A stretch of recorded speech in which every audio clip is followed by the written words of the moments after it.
He exploited blind spots to freeload at the wealthy family's home, though the rich man always sensed an intruder in his house.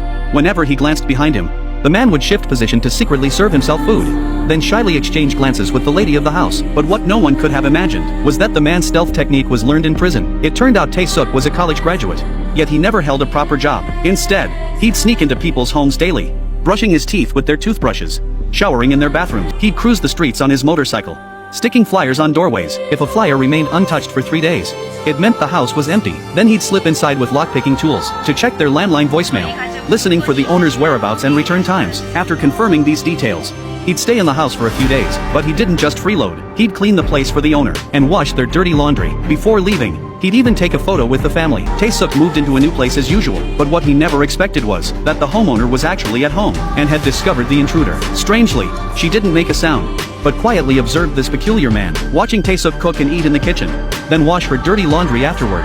She sensed he wasn't a bad person. Sure enough, when Tae-suk discovered the broken bathroom scale, he immediately set about fixing it. Only after Tae-suk lay down to rest did the woman slowly open the door. This sudden movement startled Tae-suk into panic. Just as their eyes met, the doorbell rang abruptly. The next moment brought the tycoon's curses. This frightened Tae-suk into fleeing immediately. He made a commotion to lure the wealthy man outside, then grabbed a golf club and struck him. After the wealthy man was thoroughly knocked to the ground, Tae-suk didn't rush to leave. Instead, he deliberately revved his motorcycle engine. Sure enough, upon hearing the noise, the mistress Sunhwa came to the door and climbed onto Tae-suk's motorcycle, and thus, Sunhwa officially joined Tae-suk's squatting life, joining him in posting flyers on others' doorsteps. That day, they snuck up to a new residence. From the photos on the wall, it was clear the man of the house was a boxer, but they paid it no mind. What they never anticipated was the boxer homeowner returning early. Upon seeing strangers in his bed, the homeowner immediately beat Tae-suk senseless. Fortunately, after checking, they found nothing missing. Fearing a fatality might occur, the landlady quickly restrained her husband. Thus,